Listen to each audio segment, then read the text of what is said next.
السلام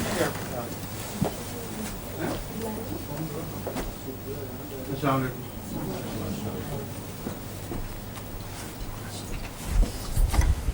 السلام علیکم. السلام علیکم جی. ہومیوپیتھی کلاس آ گئی پھر. آفتاب صاحب کا کیا حال ہے؟ وہ ابھی تک نظر نہیں آ رہا ہے. پوچھا ریاست تو آ گئے. سوری آفتاب صاحب، ان کی بیٹی آئی ہے، بول ہی نہیں رہی. ایک جب بولنے والی بیٹی نہیں نا آئی. کیا حال ہے بشرا؟ تم ہاں کیا حال ہے ابا جان کا؟ دیتے نا پہلے سے کافی.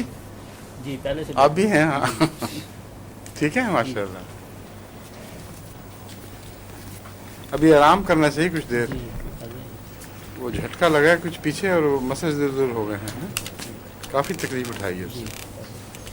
ہم کیا پڑھ رہے تھے ڈاکٹر صاحب؟ اوپیم حضور. اوپیم؟ سوری پلمم شروع کرنے والے تھے، اوپیم پڑھ رہے تھے. اوپیم پڑھ چکے تھے میرا پڑھ خیال چکے ہے. ہیں، پلمم شروع کریں. ہاں ہاں یہ ٹھیک ہے. ٹھیک ہے.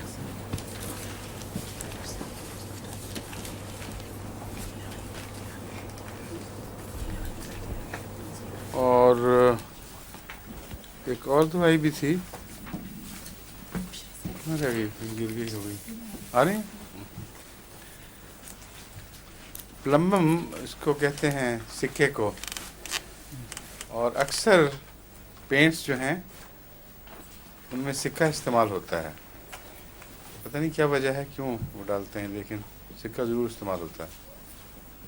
اور بعض لوگوں کو سکے کی بڑی سخت الرجی ہوتی ہے. یہاں تک کہ پینٹ ہوا ہو، اگر سوکھ بھی چکا ہو تو کچھ ہلکے سے فیومز اس کے اس والیٹائل آئل میں اڑتے رہتے ہیں. والیٹائل آئل تو نہیں ہوتا، مگر پھر بھی جو تازہ تیل ہے کچھ نہ کچھ اس کا اڑتا ہے. اور اس کے ساتھ سکے کے ذرات بھی بہت ہی خفیف فضا میں موجود ہوتے ہیں. جن کو الرجی ہو وہ پینٹ سوکھنے کے بعد بھی جائیں تو بعض دفعہ شدید کولک کا دورہ پڑتا ہے. تو اس کی جو الرجی ہے اس کا زیادہ اثر پیٹ پر شکنجے کی طرح جکڑی جانے والی درد سے ظاہر ہوتا ہے. کولک ہے جس سے مٹھی میں کسی نے ڈال کے مروڑ دی ہے پوری طرح، اور بڑا سخت کولک ہوتا ہے. اور پھر ناف اندر کی طرف کھنچتی ہے، اور اس پہ بھی کمر کی طرف جیسے ناف کو رسی سے باندھ کر کھینچا جا رہا ہو. یہ خاص علامت ہے اس کی پلمبم کی کولک کی. اگر پینٹ نہ بھی ہو، ویسے ہی کسی کو کولک ہو اور یہ علامت پائی جائے تو اس میں پلمبم بہت افیکٹو اور زود اثر دوا ہے. پلمبم کی ایک نشانی عام طور پر جو منہ میں دکھائی دیتی ہے وہ یہ ہے کہ دانتوں کے نیچے مسوڑوں پر ایک نیلی سی لکیر آنی شروع ہو جاتی ہے، جو وقت کے ساتھ ساتھ گہری ہوتی جاتی ہے. یہ نیلی لکیر مسوڑوں کے اوپر ٹپیکل پلمبم کا نشان ہے. اور بعض دفعہ منہ کو کسی اور غرض سے دیکھنا ہو تو وہ لکیر نظر آتی ہے تو پلمبم کا خیال آ جاتا ہے خود بخود. کالے نشان اور قسم کے خون کے نشان وغیرہ وہ تو الگ چیز ہے، لیکن نیلی ٹپیکل پلمبم کا نشان ہے. اس کا مسلز کے اوپر ایک تشنجی اثر ہے جو عارضی جیسا کہ میں نے بیان کیا ہے، ایک فالجی اثر ہے، اور اس کے نتیجے میں خصوصاً جو رائٹرز پالزی کہلاتی ہے وہ بھی تشنج اس کے نتیجے میں پیدا ہوتی ہے. پلمبم سے دائیں ہاتھ کی مٹھی گر جائے گی اور کلائی سکڑ جائے گی. کچھ ٹینڈنز یا فلیکسز کا جو بھی ذمہ دار ہوتے ہیں اس کے، ان میں نقص کی وجہ سے پلمبم کے مریض ہمارے ایک ہوا کرتے تھے بزرگ قادیان میں، بڑے اچھے لکھنے والے ماشا فضل حسین صاحب. وہ بہت محنت کرنے والے تھے، ہندوازم پہ بڑے ماہر، اور حوالوں سے وہ کتاب بنایا کرتے تھے ترتیب دے کر صرف، اور شاذ ہی کوئی ان کا اپنا لفظ بیچ میں ملتا تھا. لیکن ایسی عمدہ ترتیب دیتے تھے حوالوں کو کہ پڑھنے والا یوں لگتا تھا جیسے کسی نے مسلسل مضمون لکھا ہے. اور اس لحاظ سے بہت قابل انسان، بہت ویسے ایک نیک مزاج سلسلے کے بزرگ. ان کو ٹپیکل پلمبم کا فالج تھا. وہ چونکہ بعد میں نے پڑھا یہ، اس لیے مجھے یاد آتا ہے وہ نقشہ جو کھینچا جاتا ہے نا کتابوں میں کہ لکھنے والا زیادہ، ہاتھ سے کام لینے والا، اس فائل کو وہ ڈراپ ہو جاتی ہے رسٹ. تو ان کی رسٹ ڈراپ ہوئی تھی. تو اگر پلمبم کے بغیر بھی پلمبم کی پوائزننگ ذمہ دار نہ ہو، بلکہ کسی اور بیماری کی وجہ سے اس قسم کی علامتیں ظاہر ہوں، تو پلمبم اس کا علاج ہے.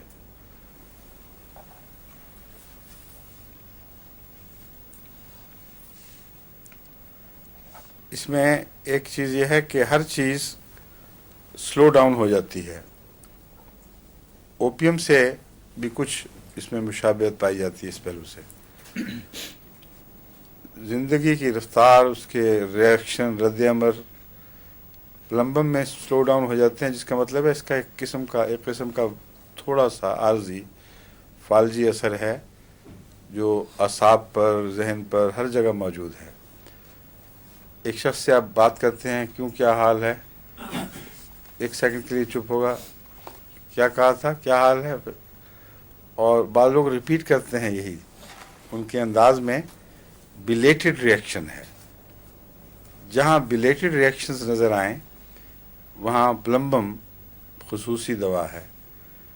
لیکن اس کو فرق کرنا چاہیے. ایک آدمی اپنے خیالات میں کھویا ہوا ہو اور کئی دفعہ وہ ہلکی سی آواز سن لیتا ہے لیکن فوراً ریئیکٹ نہیں کرتا، تو بعد میں وہ ریکارڈ، جو میسیج ریکارڈڈ ہے، وہ اس کو بعد میں جگاتا ہے اور پھر وہ کہتا ہے ہاں تو نے کچھ کہا تھا. وہ الگ بات ہے. پلمبم کا مریض مستقل ہمیشہ یہی رد عمل دکھاتا ہے ہر چیز میں کچھ دیر تک، یہاں تک کہ بعض دفعہ درد کا احساس بھی کچھ دیر کے بعد ہوتا ہے. اس لیے ایسے مریض کے لیے خطرہ ہوتا ہے کہ وہ انجر ہو جائے، پنس پہ ہاتھ لگ گیا ہے اور چیزوں پر، تو کچھ دیر پتہ نہیں چلے گا، پھر ایک دم وہ کہے گا اوہو بڑی سخت درد ہو رہی ہے.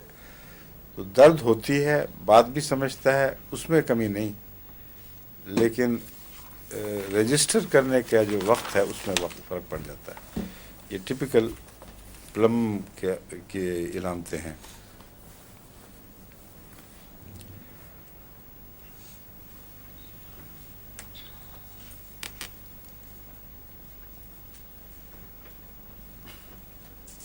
اسکن بھی سلگش ہو جاتی ہے، یہ لکھا ہوا ہے، وہ میں آپ کو بتا چکا ہوں. وہی بات ہے، یعنی جو جلد کے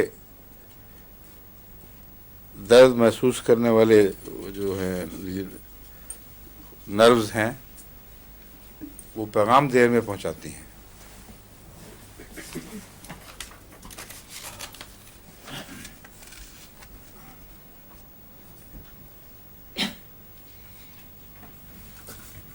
یہ چیز جو ہے بعض دفعہ مستقل نمنس میں تبدیل ہو جاتی ہے.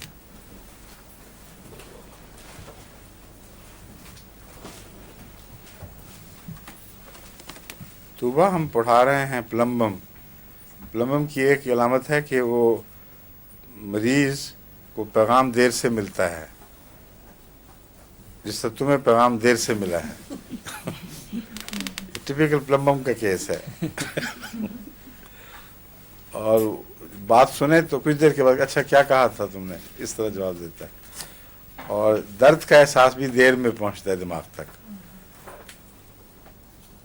اور یہ جو آہستہ آہستہ احساس کا مدم ہونا بعض دفعہ مستقل نمنس میں تبدیل ہو جاتا ہے. جلد سن ہو گئی ہے کرونک، مگر اس سے پہلے تاریخ ہسٹری ملے گی آپ کو، رفتہ رفتہ بڑی ہے یہ بیماری.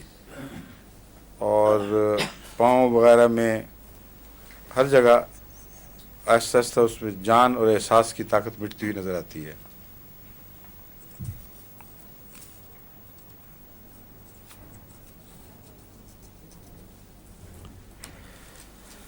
اس کی جو ایمیسیشن ہے وہ 2 طرح سے ہے. ایک تو یہ ہے کہ سارا مریض رفتہ رفتہ کمزور ہوتا ہے، اور آخر پہ جلد کا ایک تھیلا رہ جاتا ہے جو ہڈیوں کے گرد لپٹا ہوا، اور اس کا تعلق اس سے ذیابیطس وغیرہ سے نہیں ہے۔ مریض اگر سارا جسم پلمبم کے زہر سے متاثر ہو تو اچھا بھلا صحت مند بھی آہستہ آہستہ گھلتا ہے، اور رفتہ رفتہ جیسے میں نے بیان کیا ہڈیوں کا ڈھانچہ تھوڑا سا خول جلد کا چڑھا ہوا، لٹکی ہوئی جلد، لیکن یہ کیس جو ہیں یہ بہت ایڈوانسڈ جو ہیں پلمبم کے ان میں ہوتا ہے۔ اس کی روزمرہ کی ایک خاص علامت یہ ہے کہ جس جگہ جس عضو میں درد ہو وہ سوکھ جائے گا، اور یہ جو علامت ہے یہ اس میں بعض دوسرے فالجوں میں بھی ملتی ہے، لیکن پلمبم کا ایک خاص نشان ہے۔ بعض دفعہ تو یہ جو بخار ہوتے ہیں فالجی، ٹائیفائڈ، اس میں بھی یہ علامت ملتی ہے، اس میں جہاں کسی خاص عضو پہ حملہ ہوا ہو وہ حصہ کمزور ہو جاتا ہے، لیکن وہ عمومی نہیں ہے، ضروری نہیں ہے۔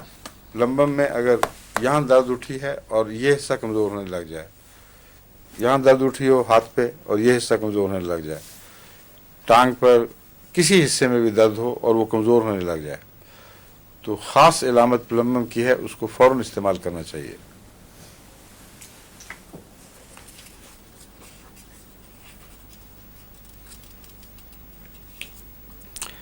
شیٹک پینز میں بھی یہ بہت اچھی دوا ہے، لیکن اس کی کوئی ایسی ڈسکرپشن نہیں ہے عمومی جو اس کو الگ کر دے۔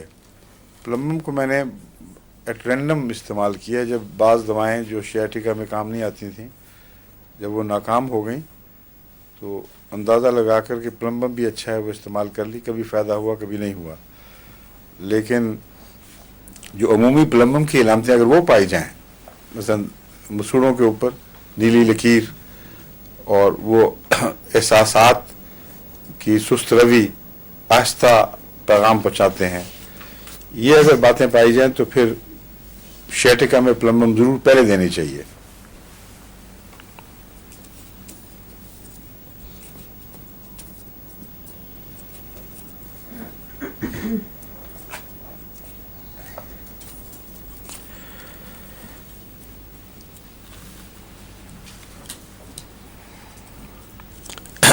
دو قسم کے ہوتے ہیں مسلس، ایکسٹینسرز اور فلیکسرز۔ اس کا فالج کا تعلق ایکسٹینسر سے بھی ہے، فلیکسر سے بھی ہے، لیکن ایکسٹینسر سے زیادہ ہے۔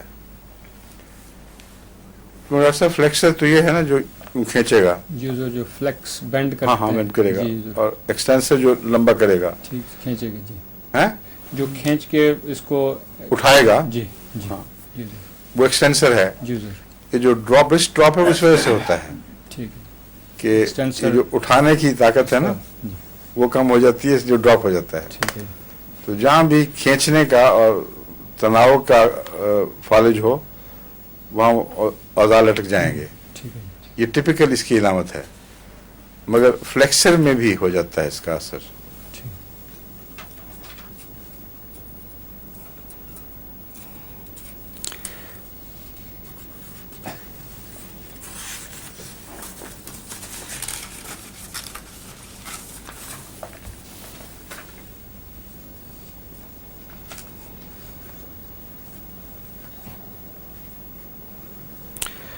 پیانو پلیئرز جو پیانو کے بجانے والے ہیں ماہرین، ان کو اکثر انگلیوں کا اور جوڑوں کا ایک قسم کا فالج ہو جاتا ہے، وہ ڈراپ کر جاتے ہیں۔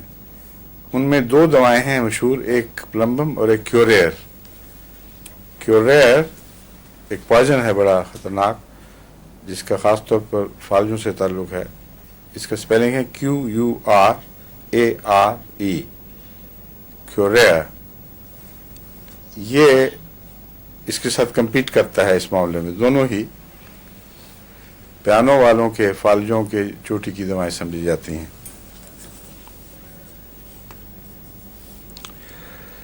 ریسٹاکس اگرچہ بہت کام آنے والی دوا ہے، اکثر میں نے بتایا ہے، فوری فالج کا اثر ہو رہا ہو، خواہ وہ آنکھوں پر ہو یا جسم پر کسی حصے پر، اگر جلدی استعمال کی جائے تو ریسٹاکس بہت اچھی دوا ہے، اور اگر ذرا دیر ہو جائے تو سلفر کے بغیر پورا فائدہ نہیں دیتی، کیونکہ رسٹاکس کے متعلق یہ یاد رکھنا چاہیے کہ نسبتاً کم گہری دوا ہے، اگرچہ استعمال بہت ہوتی ہے لیکن نسبتاً کم گہری دوا ہے، اور یہ پلمبم اس کے مقابل پر بہت زیادہ گہری دوا ہے۔ اور بھی کئی ایسی دوائیں ہیں جن میں سلفر رسٹاکس سے ملتی جلتی علامتیں، جلد کے چھالے وغیرہ یہ ساری پائی جاتی ہیں، رینانکولس بلبس ہے مثلاً، اور وہ ساری دوائیں جو اس قسم کی علامتوں میں رسٹاکس کے شریک ہیں، رسٹاکس کی نسبت زیادہ گہری ہیں۔ تو اس کا علاج میں نے مگر ہے یہ بہت اچھی فالج کی دوا، اس لیے میں نے اس کا علاج یہ کیا تھا کہ سلفر کے ساتھ انٹروڈوز کرتا تھا، اور یہ فارمولہ بہت اچھا کام کرتا ہے۔ دیر کے بعد بھی اگر دینی ہو تو سلفر جگاتی ہے رد عمل کو، اور رسٹاکس کام کرتی ہے فالج پر پھر۔ تو ان دونوں کا آلٹرنیشن ایسا ہے کہ پولیو کے مریضوں کو بھی جو لمبے عرصے کے تھے، اللہ کے فضل سے بہت نمایاں فائدہ ہوا۔ میں مثالیں پہلے بھی کئی دفعہ بیان کر چکا ہوں، اور وہ فارمولہ یہ عدلنے بدلنے کا تھا، لیکن خالی سلفر کام نہیں کر رہی تھی، رسٹاکس کا فالج سے بہت گہرا تعلق ہے، اور چونکہ گہری اور قدیم دوا نہیں ہے اس لیے اکیلی کام نہیں کرتی۔ سلفر دیں، جسم کو جگائیں، پھر رسٹاکس دے دیں، پھر سلفر دیں، اس طرح بہت اچھا کمبینیشن بن جاتا ہے۔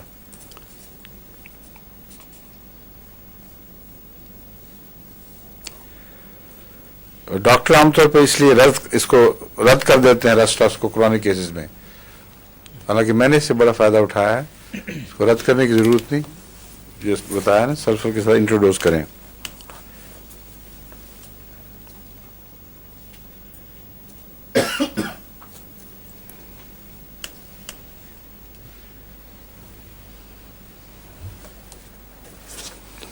اس کی قبض بڑی سخت ہوتی ہے پلمبم کی، لارج ٹول بالز کی صورت میں یہ کمپیکٹ ہوتے جاتے ہیں، اور اس کے لیے کافی پرابلمز بن جاتی ہے، انجری بھی ہو جاتی ہے، اور بعض دفعہ ڈاکٹرز کو میکینیکل مینز استعمال کرنے پڑتے ہیں۔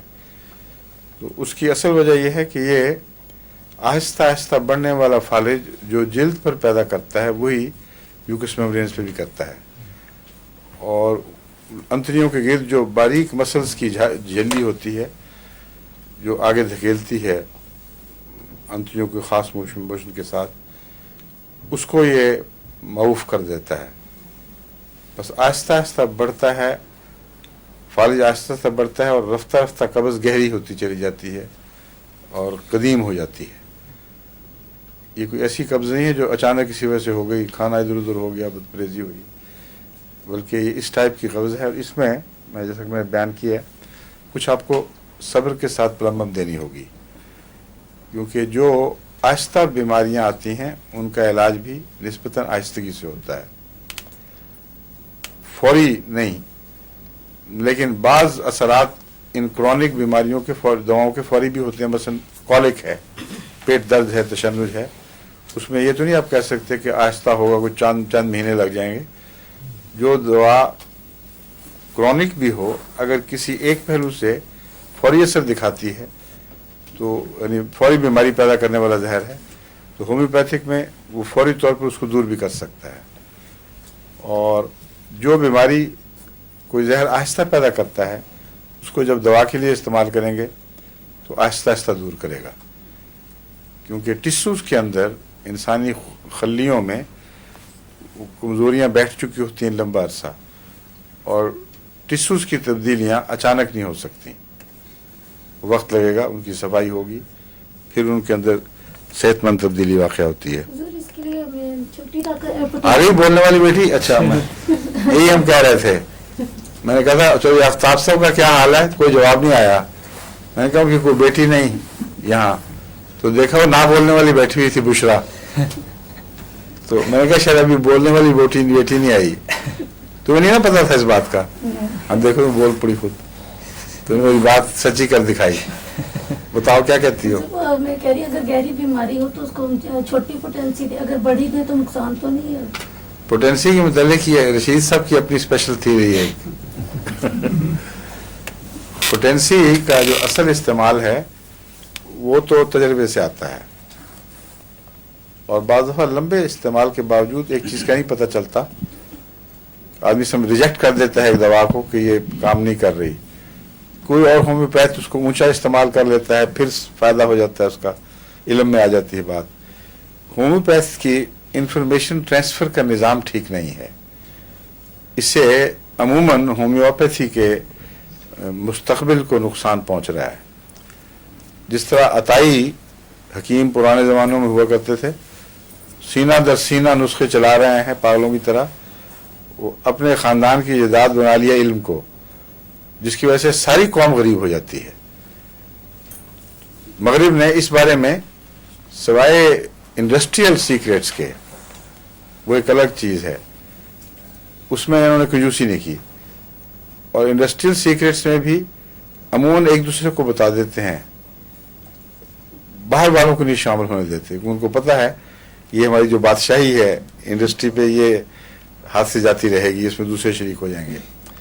जापानीज भी उन्होंने खुद सीख लिए हैं वो राज इनके, लेकिन थर्ड वर्ल्ड को नहीं बताते। तो इस लिहाज से हमें उठना पड़ेगा। एक उसमें खराबी बड़ी ये है जो मैंने अभी बयान की है कि हर इल्म, हर दरियाफ्त जो एक शख्स करता है वो उसको अपना ज़ाती हिस्सा बना के बैठ जाता है, अपने ख़ानदान की जायदाद बना लेता है और कौम के साथ शेयर नहीं करता, और कौम फिर सारी की सारी गरीब हो जाती है।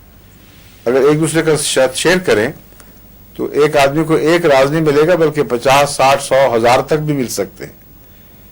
इसलिए एमडी होम्योपैथ्स को पोटेंसी के इल्म में खुसूसियत के साथ वैसे भी अपने तजर्बे भेजने चाहिए, मुअय्यन लिखते रहना चाहिए कि हमारे नज़दीक फ़लाँ चीज़ की ये पोटेंसी ज़्यादा कारआमद है, ये कम है, वगैरह वगैरह। अब एक साहब ने मुझे लिखा था कि मैं इसको एमेटिक क्या कहते हैं, उसको एंटीमोनियम टार्ट एमेटिक कहते हैं, उल्टी कराने वाली, वो ऊंची पोटेंसी में 30 वगैरह में इस्तेमाल करता रहा, और जो दमे के ऐसे मरीज़ थे जिनमें अंदर बलगम से छाती जम चुकी थी, जुड़ी हुई थी, उनको कोई ख़ास फ़ायदा नहीं हुआ। कहता फिर मैंने 3x 6x वगैरह छोटी पोटेंसियाँ इस्तेमाल की तो बड़ा नुमाया फ़ायदा हुआ है। ये गालिबन प्राइमरी रिएक्शन में फ़ायदा पहुँचाती है। जब पोटेंसी फ़ायदा दे तो एनालाइज भी करना पड़ेगा कि क्यों दिया है इसने छोटी ताकत में। ये टार्ट एमेटिक कहलाती है।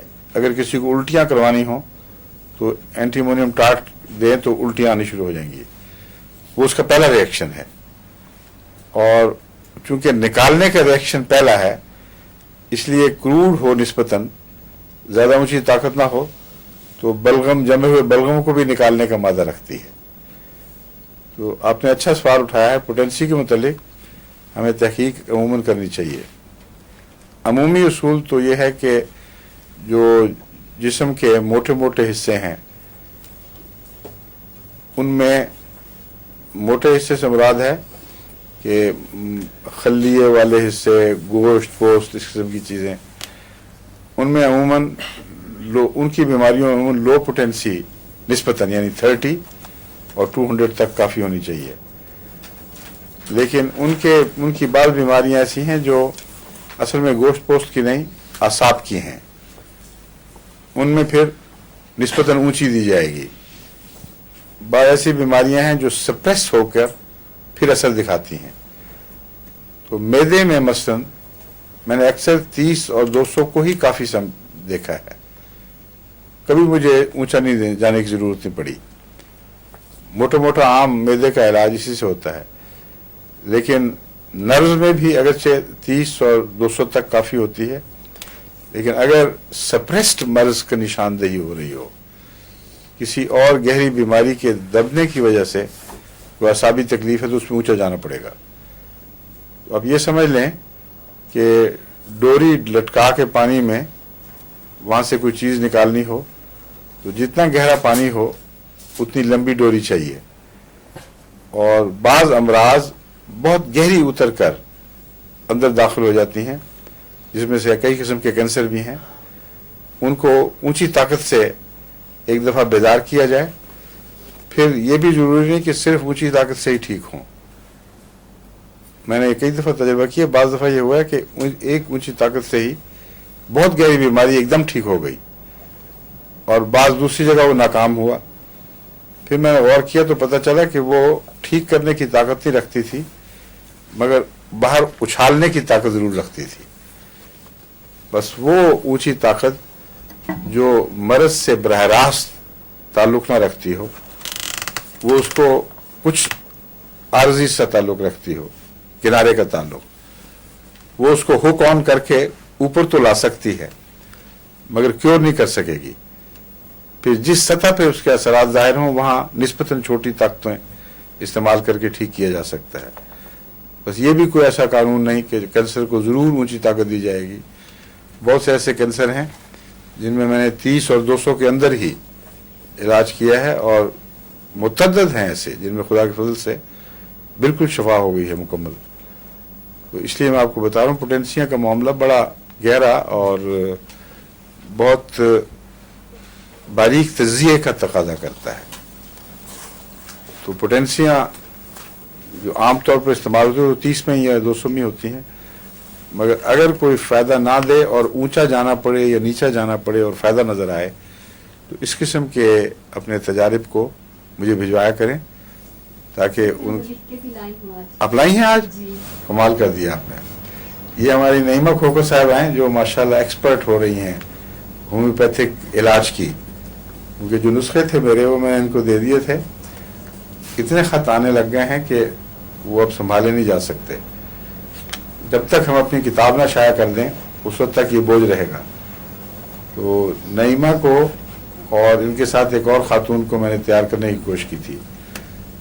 दूसरी खातून ने तो दूसरी डाक में छुट्टी करवा ली कि मेरे बस की बात नहीं।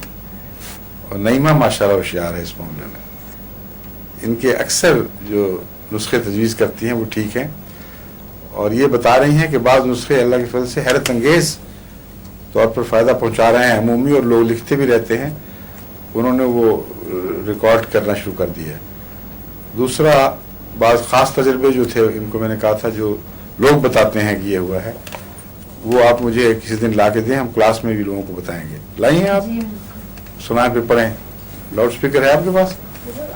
आपको दे, हैं? आपको दे। अच्छा दे दे।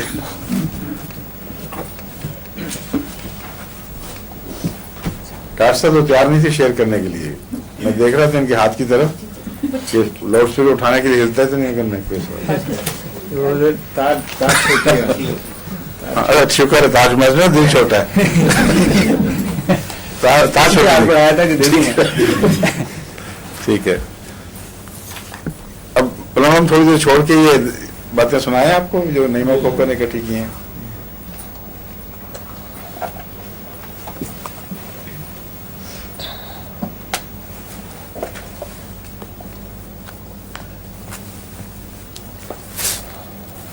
एक मैंने नुस्खा बताया था, यहाँ भी शायद बताया था कि आमतौर पर जो सीने में जलन बताते हैं लोग, उसका दिल से ताल्लुक़ नहीं होता बल्कि मैदे से होता है। और मैदे के अल्सर्स में ये जलन बड़ी नुमायाँ होती है। वक्ती तौर पर ऊंच नीच हो और तेज़ाबी पैदा हो जाए उससे भी जलन पैदा हो जाती है। बाज़ दफ़ा ये जलन एक तरफ होती है इस हिस्से में, इसलिए इसका नाम हार्ट बर्न रखा गया है, दिल की जलन, मगर वो दिल की नहीं होती। उसमें एक नुस्खा मैंने कहा था कि इस्तेमाल करके देखें, काली आयोडाइड 200 में और नक्सवामी का 30 में। नक्सवामी का अगर अल्सर्स ना बने हों और इन्फ्लेमेशन हो सिर्फ या तेज़ाबियत बढ़ने की वजह से हो तो अकेला काफ़ी हो जाता है नक्सवामी का।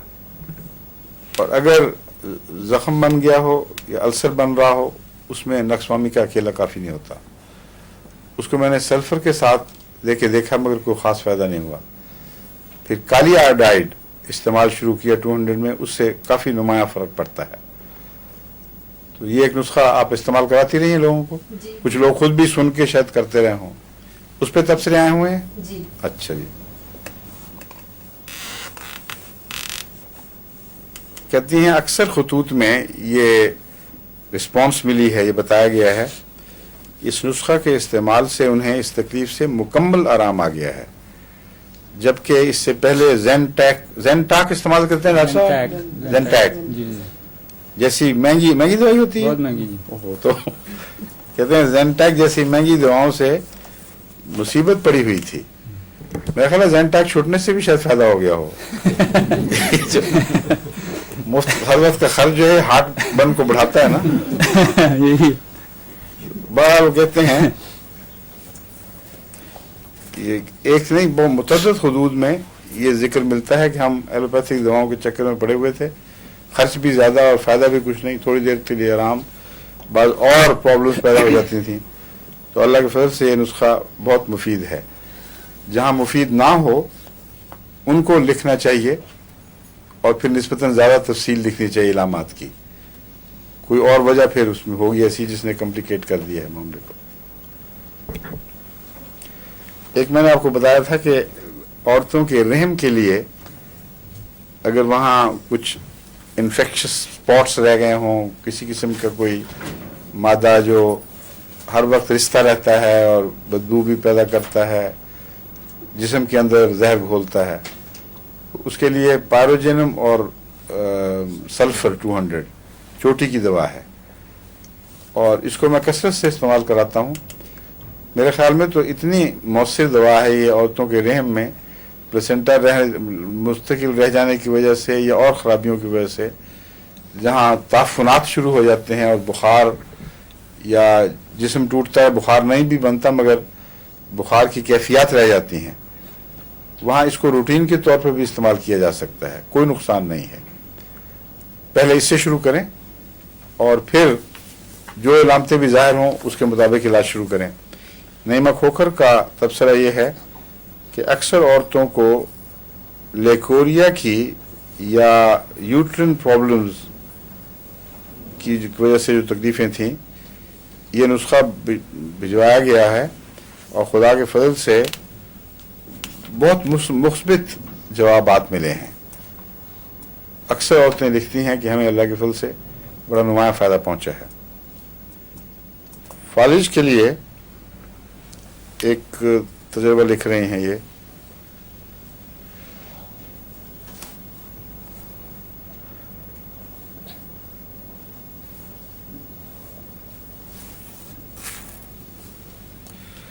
अच्छा यही सल्फर और वेस्टॉक्स वाला किस्सा आ गया जो मैं आपको बयान कर रहा था। ये नईमा लिखती हैं कि साहिवाल या फैसलाबाद इनको याद नहीं मगर कहते हैं पुरानी बात हो गई है, कितने महीने कबल की बात है, 4-5 माह कबल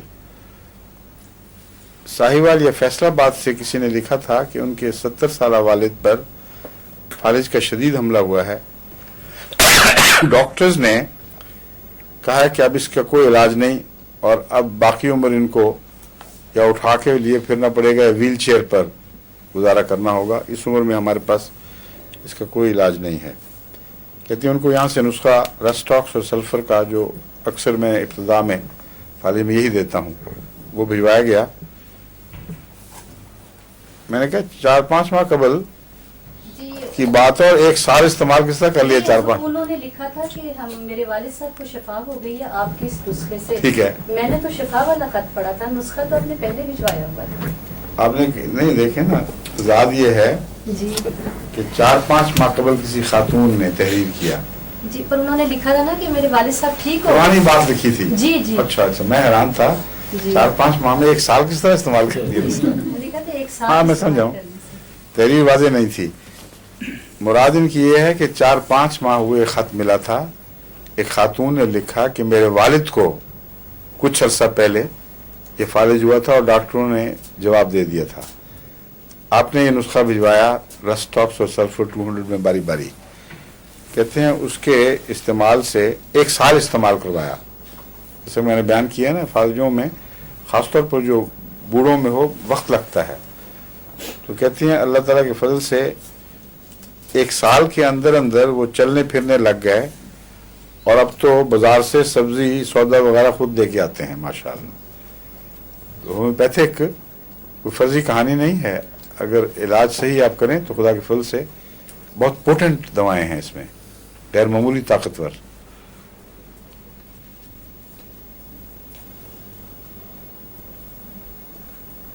ایک اور انہوں نے تبصرہ کیا ہوا ہے، ان کا خط A3 کے سائز کے برابر تھا. نہیں، میں اپنی یادداشت کا بتایا ہے کہ مجھے یاد ہے اتنا تھا. اور اس کے کناروں پر پھول گل بوٹے بنائے ہوئے تھے انہوں نے. وہ خط کہاں گیا؟ حضور آپ نے لکھا ہوا تھا خط محفوظ، ہوں. تو وہ ان کے پاس محفوظ ہوگا. اچھا اچھا، آپ کے پاس غیر محفوظ ہوتے ہیں. نہیں، مجھے تو نہیں پتا کہ میں نے اچھا، رکھے ٹھیک ہیں ہے، نا، ہاں، میں ٹھیک ہے. پورے طریقے سے رکھتی ہوں. مطلب ایک قسم کے خط ایک ہی جگہ ہو جائیں تو اچھی بات ہے. جو آپ دواؤں کے خط ڈیل کر رہی ہیں جی اور اس کی رسپانس بھی آپ کو ملتی ہے، جی تو ان کے پاس ہی ریکارڈ بھجوا دو سارا، اچھا سلیقے کے ساتھ اس کو آرگنائز کر دیں گی. ٹھیک ہے، مگر تمہیں تو ڈھیریوں میں سے ڈھونڈنا پڑے گا. الگ پڑے. اچھا، آپ کس پر ہیں؟ میں بھی کرتا ہوں. ماشاء اللہ. نہیں، آپ تو بڑے ہوشیار ہیں اللہ کی فضل سے، مگر سیم کے پاس کام بہت زیادہ ہے بیچارے کے پاس. اس کا قصور نہیں ہے، اس کو بس اتنا سبق ملتا ہے کہ ایک ڈھیری پہ کاغذ پھینکا اور آگے چلے گئے. گھٹنوں میں شدید درد، یہ بہت کیسز آتے ہیں. ایک تو ہمارے یہاں پیچھے آئے بھی ہوئے تھے جرمنی کے ہومیوپیتھ اسلم صاحب، اسلم شاہ نام تھا، شکر اسلم صاحب. ہاں، وہ بڑے ہومیوپیتھ، مایا اچھے ہومیوپیتھ ہیں ماشاء اللہ، لیکن اپنے گھٹنوں کا علاج نہیں ہو رہا تھا. اس دن میں نے کیلکیریا پہ جو لیکچر دیا تو 2 دن کے بعد آ کے دیکھو میں تو اٹھنے بیٹھنے لگ گیا ہوں. تو بعض دفعہ اپنی سبجیکٹو سمٹمس پہچان مشکل ہوتی ہے، بعض دفعہ زیادہ آسانی ہو جاتی ہے، ڈپینڈ کرتا ہے حالات پر. تو اس کا بھی کہتی ہیں کہ کیسز اس کے بہت سے ہیں. ان کو عموماً 2 طرح سے میں نسخے دیا کرتا ہوں. بعض مریضوں کو آرنیکا اور برائنیا باری باری، اور بعضوں کو آرنیکا اور کالی کاب. سمجھے؟ آرنیکا اور برائنیا باری باری کا تو یہ روزمرہ کے کھیلوں میں بہت فائدہ پہنچتا ہے. ہماری ٹیمیں جو ٹینس میچ کھیلیں، کوئی یہ 2-3 دن اوپر ٹورنامنٹ میں جسم تھک جائیں، ان کو جب مجھے علم ہو تو میں ان کو آرنیکا اور برائنیا ملا کر دیتا ہوں کہ وہ صبح شام کھا لیا کریں. اس کی وجہ سے غیر معمولی اللہ کے فضل سے فرق پڑتا ہے. ہماری ایک ٹیم ہے یہاں ہاکی کی، اس کا نام ہے MTA، مسلم ٹائیگرز احمدیہ، اور وہ بڑی دیر سے ہماری MTA سے پہلے، اس MTA سے پہلے کی ہے وہ ٹیم. تو انہوں نے مجھے پہلی دفعہ جب لکھا تھا، اس میں خوبی ہے اس ٹیم میں کہ اکثر انصار اللہ کے ممبران ہیں. عمر کی ایوریج کافی اونچی ہے، بزرگوں کی ٹیم ہے، بیچ میں 2-4 بیچ میں ینگ مین ہیں. تو اس عمر میں پہنچ کے ایک میچ کے بعد ہی جسم کے جوڑ ہل جاتے تھے اور دردیں شروع ہو جاتی تھیں. ان کو جب سے آرنیکا اور برائنیا دینا شروع کیا اللہ کی فضل سے بالکل ینگ ہو گئے ہیں اور خوب کھیلتے ہیں، کوئی ان کو تکلیف نہیں. آج صبح نماز کے وقت پہنچے ہوئے تھے ہمارے ڈاکٹر فرید، وہ مینیجر ہیں نا اس کے، کھیلتے بھی ہیں. تو ان سے دیکھتے مجھے لگ گیا تھا کہ خوشی کی خبر لائے ہیں. ایک ٹورنامنٹ تھا یہاں کہیں، اچھا ٹف ٹورنامنٹ، اور اس میں وہ شامل ہونے سے پہلے انہوں نے کہا کہ اللہ کے فضل سے ہونے والا ہے تو آپ دعا بھی کریں، اور باقی دوا تو وہ استعمال کرتے ہی تھے. آج صبح خبر دی ہے کہ ہم فائنل بھی جیت گئے ہیں. میں نے کہا جیت گئے، آپ تو کافی بڈھے ہیں. انہوں نے کہا آرنیکا برائنیا. اس لیے میں آپ کو بتا رہا ہوں. 200 میں؟ 200 میں؟ ہاں 200 میں. مگر گھٹنوں کے پرانے مرض میں آرنیکا اور برائنیا 1000 میں دیتا ہوں، یا دونوں طرف دیتا رہا ہوں. اور کالی کار بھی جو مفید رہی ہے وہ اونچی طاقت میں آرنیکا اور کالی کار 1000.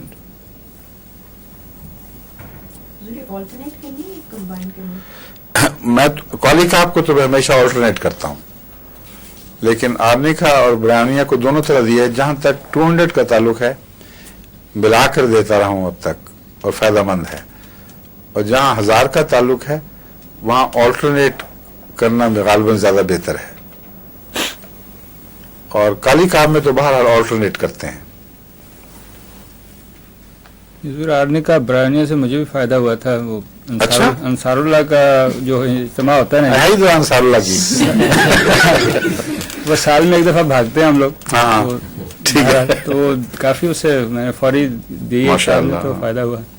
نہیں, بہت دفعہ بہت نمایاں فرق پڑتا ہے. کئی دفعہ ایسے ٹف سیر ہو جاتی ہے لمبی, بہت 20 میل 22 میل کی, پہاڑوں پہ جب جاتے ہیں کھلے, تو واپس آؤ تو اس وقت پتہ چلتا ہے کہ اب کل 11ویں کا 12ویں کو پتہ چلے گا. لیکن مثلا مجھے یاد ہے ایک دفعہ اسکاٹ لینڈ میں گئے تھے, بہت لمبی سیر ہو گئی تھی. جو سینسا موٹر میں ساتھ ساتھ پھر رہے تھے آگے آگے, تو ان کی موٹر کی رفتار آہستہ تھی بہت, لیکن پھر بھی اس کے ساتھ کیپ اپ کرنا زیادہ ایفرٹ کو چاہتا تھا. اور پھر باکس میں بھی پھنس گیا, وہاں جا کے بڑی مشکل سے نکلا. تو جب عشاء کی نماز پڑھائی تو پھر اٹھنے بیٹھنے سے پتہ چل رہا تھا کہ کل صبح کی نماز مشکل ہو جائے گی. تو میں نے پھر یہ 2-3 خوراکیں آدمی کا برہمنیہ کی کھائیں, صبح تک ٹھیک تھا اللہ کے فضل سے. ہماری 24 کو سپورٹس ہیں حضور, میرا خیال ہم پورا جار ہی بنوا کے لے ہاں ہاں, جا ایک پوری بوتل لے جائیں. عورتوں کے لیے سب کو ضرورت پڑے. بہت اچھی. یہ جو ہے جوانوں کو نسبتاً کم ضرورت پڑتی ہے, ان کو پتہ نہیں لگتا. ان کے مسلز میں جو مسلز ایک انرجی کو استعمال کرتے ہیں, اس کا جو بریک ڈاؤن ہے اس کا واش ہونا وہاں ضروری ہے. اور نسبتاً جو جوان ہیں ان کی کیمیکل ایسی ریلیز ہوتی ہیں جو اس کو اینٹیڈوٹ کر کے تو صاف کر دیتی ہیں, اور جو بھی مادہ ہے اس کا زائد مادہ, فاضل مادہ, وہ جسم سے باہر نکل جاتا ہے. اولڈ ایج کے متعلق جو ریسرچ ہو رہی ہے لانگیوٹی کے اوپر, اس پہ بہت سائنٹسٹ ریسرچ آگے بڑھ چکی ہے. اس میں انہوں نے زیادہ بڑا ذمہ دار اسی چیز کو قرار دیا ہے کہ بڑھاپے کی سب سے بڑی وجہ وہ جو بریک ڈاؤن ہے, اس کا جو چھوٹا سا ٹکڑا ان یوٹیلائزڈ انرجی ایک کیمیکل کی فارم میں رہ جاتی ہے, جو یا اس کا ویسٹ پروڈکٹ کہہ رہے ہیں آپ اس کو, اس کا ڈسپوزل ہے اصل چیز.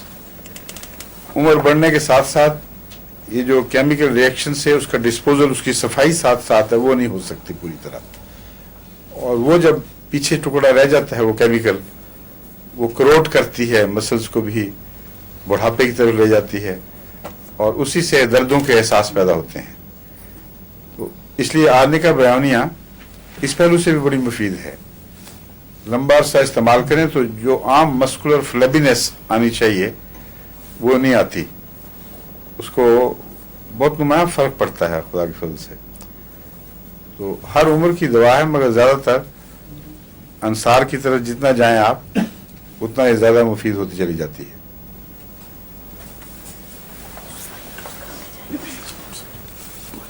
موت کا خوف, ایک انہوں نے یہ عنوان بنایا ہوا ہے بڑا زبردست.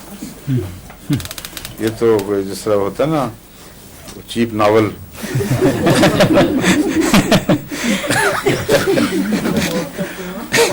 موت کا خوف, اس کے ساتھ ایک اور لگا کے کچھ اور بھی لکھتے ہیں.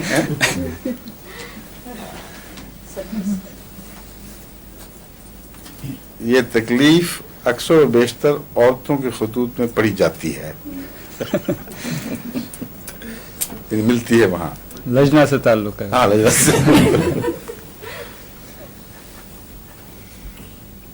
کہتے ہیں ایک دفعہ ایک 75 سالہ خاتون کو یہ وہم ہو گیا تھا کہ وہ اچانک مر جائیں گی, اور 75 سال کو ہوا تھا تو اتنا غلط بھی تو تعجب کی کیا بات ہے. کہتے ہیں ان کو مشورہ دیا گیا کہ آپ آستک 1000 کھائیں, میں نوٹ لکھ دیا آستک 1000 کھائیں. کہتے ہیں ایک ہی خوراک سے اللہ کے فضل سے طبیعت سنبھل گئی, اور دوسری خوراک کے بعد مستقل آرام آ گیا, وہ خوش باش ہیں.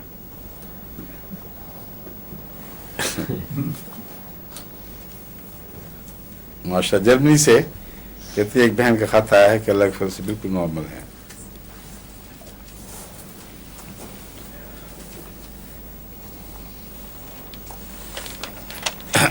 ایک ٹیوبرکلوزم کے متعلق अमूमन जो बच्चे मुस्तकिल कमज़ोर हों और नॉर्मली बच्चों को बढ़ना चाहिए ना बढ़ें, उनमें हम जो रोज़मर्रा का टॉनिक देते हैं वो है फेरमफास कैल्केरिया काली, और ये अमूमन बहुत मुफीद है।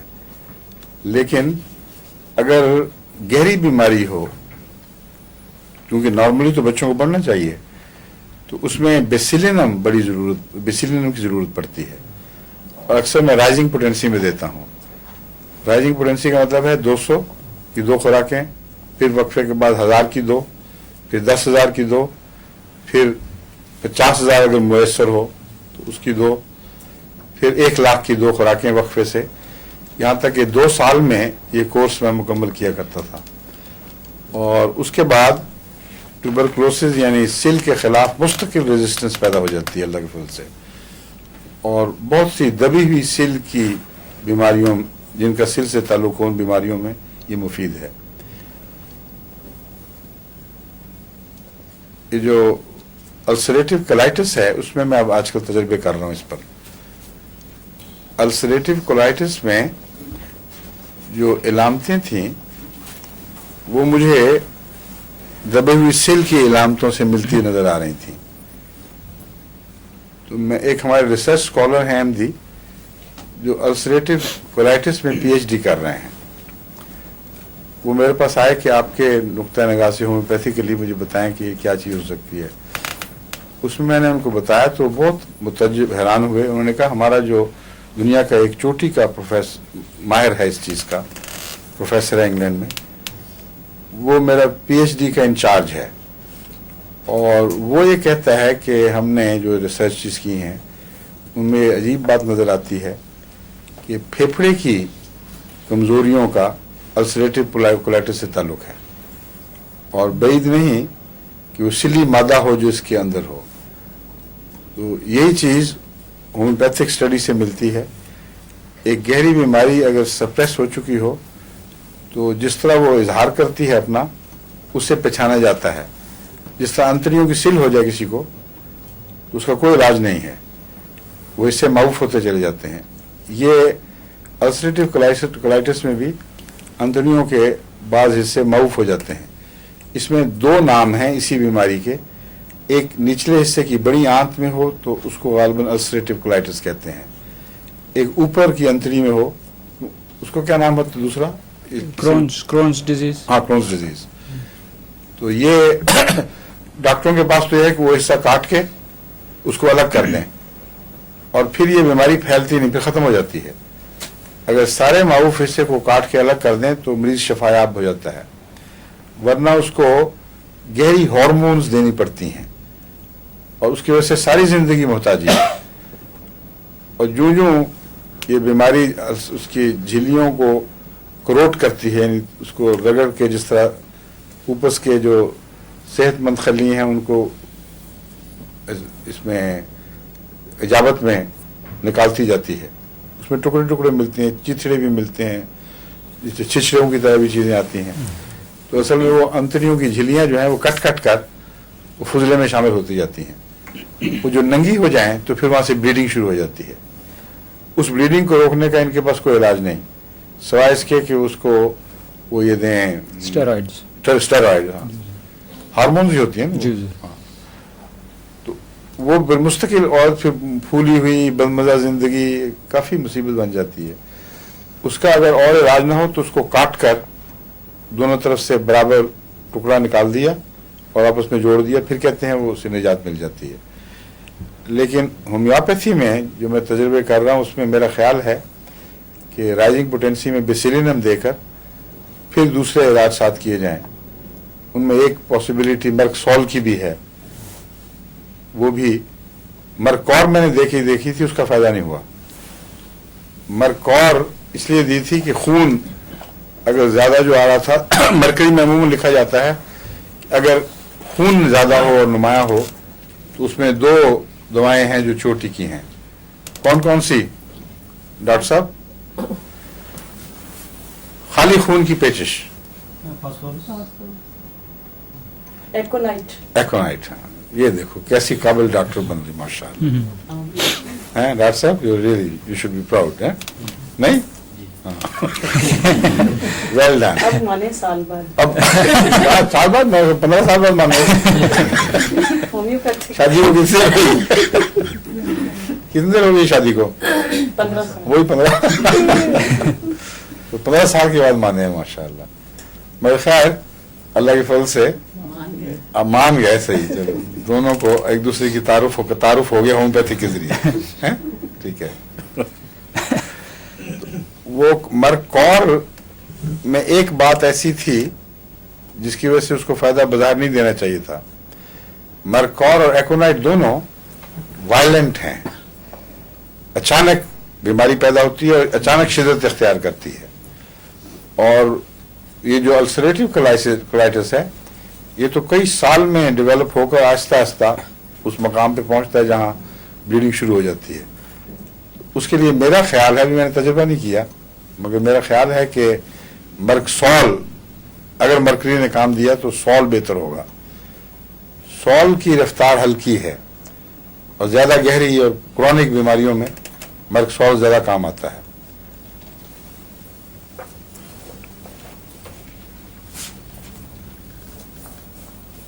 बाहर इसमें कहते हैं ट्यूबरकुलोन आपने 1000 में तजवीज़ किया था और कहते हैं 4-5 खुराकें दी हैं जिसकी ग्रोथ बिल्कुल बंद हुई थी, वो दोबारा शुरू हुई और 4-5 खुराकों के बाद अब आधा स्टोन वजन बढ़ चुका है अल्लाह के फजल से.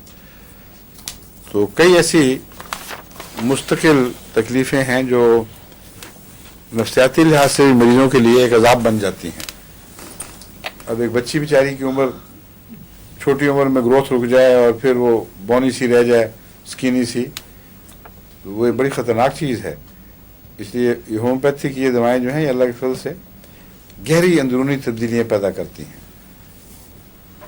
बाज़ फ़ायदे एलोपैथी के भी हैं कि फ़ौरन दवाई खाई आराम आ गया बज़ाहिर, लेकिन क्राइसिस के बाद बाज़ दफ़ा लोग मजबूर हो जाते हैं. मगर होम्योपैथी की अगर मास्टरी हो जाए तो सबसे अच्छा इलाज यही है. अब वापस अभी है वक्त प्लम्बम.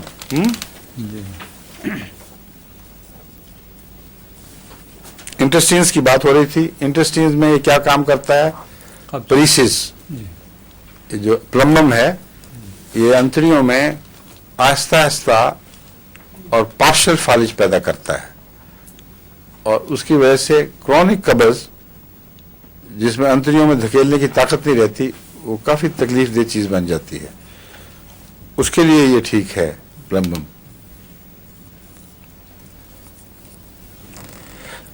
ब्लैडर में भी यही कैफियत पैदा हो जाती है. पेशाब, यूरिनरी ब्लैडर है, उसमें ब्लैडर में ताकत कमजोरी पैदा हो जाती है और पेशाब रुक जाता है. चूंकि एहसास में भी कमी हो जाती है, इसलिए बहुत भरने के बाद फिर वो रोल करेगा, ड्रिप करेगा, मगर धकेलने की पूरी ताकत नहीं होती. और इसका उससे फर्क है प्रोस्टेट ग्लैंड की कमजोरी से. उसकी अलामतें और हैं, उसमें ज़्यादा बड़ी जल्दी उसमें सेप्टिसीमिया भी हो जाता है, बुखार की कैफियत भी आ जाती हैं जिस्म में. वो खराबियां जो पेशाब रुकने से हैं, वो ग्लैंड्स में सोजिश खुद अपनी ज़ात में कभी कैंसर में तब्दील हो जाती है. काफ़ी ख़तरनाक चीज़ है, मगर ये सिर्फ परीसिस से ताल्लुक़ रखता है. परीसिस कहते हैं पार्शियल पैरालिसिस. डॉक्टर साहब जी हुजूर.